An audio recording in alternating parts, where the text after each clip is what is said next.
ये देश का नया संसद भवन है। आप इसे पानी की एक अद्भुत दुनिया भी कह सकते हैं। यहाँ आपको देखने को मिलेगा ऊंचाई से गिरता शानदार झरना। आप इसमें नहा सकते हैं, बाल्टी में पानी भरकर ले जा सकते हैं। वाह क्या सीन है। तो भैया देखा, पहले केवल एयरपोर्ट, ट्रेन और स्कूलों की छत टपकती थी, लेकिन अब तो नया नया बना संसद भवन भी टपकने लगा। लल्लन भैया, इसीलिए तो इस पर महान कवि बाबा लपेटू दास ने कहा है कि आजकल देश और उसके टैक्स का पैसा दोनों पानी में बह रहा है, क्योंकि कहीं टपक रही है छत तो कहीं पर पुल ढह रहा है। लल्लन भैया, मुझे तो लगता है कि बीजेपी वालों की गारंटी तो चाइनीज माल से भी ज्यादा बेकार है, क्योंकि इनसे ज्यादा गुणवत्ता और शुद्ध क्वालिटी वाला काम तो अपने यहाँ के बब्बन मिस्त्री करते हैं। बताओ, जमाने पहले बना संसद भवन आज भी टिकाऊ और मजबूत है, और इन लोगों द्वारा बनवाया गया संसद भवन साल भर में ही टपकने लगा। ये बिल्कुल सही कहा आपने। वैसे भैया शुक्र मनाओ, कम से कम ये साल भर सही सलामत था, वरना राम मंदिर की छत तो 6 महीने में ही टपकने लगी थी। ये बड़ी अच्छी बात कही आप। वैसे भैया एक अंदर की बात बताऊं, मुझे तो लगता है कि इसे बनाने वाले आर्किटेक्ट और इंजीनियर भी बिना डिग्री वाले थे, और उन्होंने इसे बनाने में सीमेंट का नहीं बल्कि गोबर का इस्तेमाल कर दिया है। इसलिए 1200 करोड़ में बना संसद भवन टपकने और बाल्टी में भरा जाने लगा।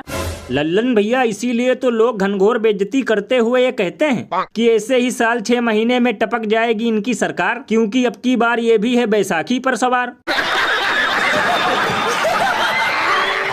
और अभी तो रुको, क्लाइमैक्स अभी बाकी है।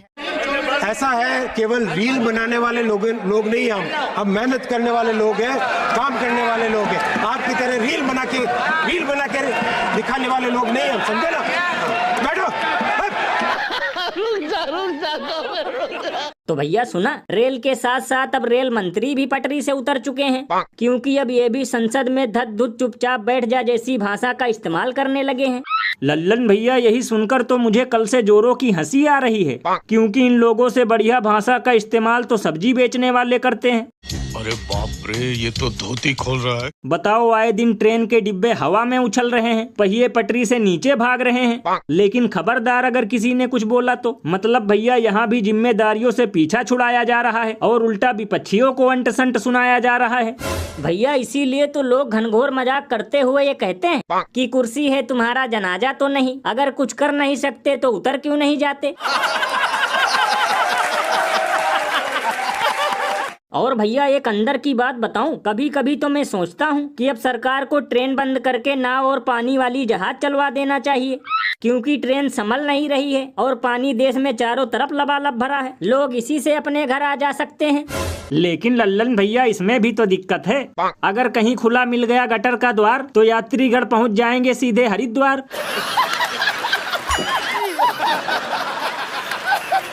तो उम्मीद करता हूं दोस्तों आज का वीडियो आपको काफ़ी पसंद आया होगा, और यदि चैनल में नए हैं तो हमारा चैनल को सब्सक्राइब कर लीजिएगा, साथ में बेल आइकन को ज़रूर प्रेस कर दीजिएगा, क्योंकि जब भी कोई नया वीडियो अपलोड करूंगा तो उसकी नोटिफिकेशन जल्द से जल्द पहुंच सके। मिलते हैं एक नए वीडियो के साथ, तब तक के लिए आज्ञा दीजिए। आदाब।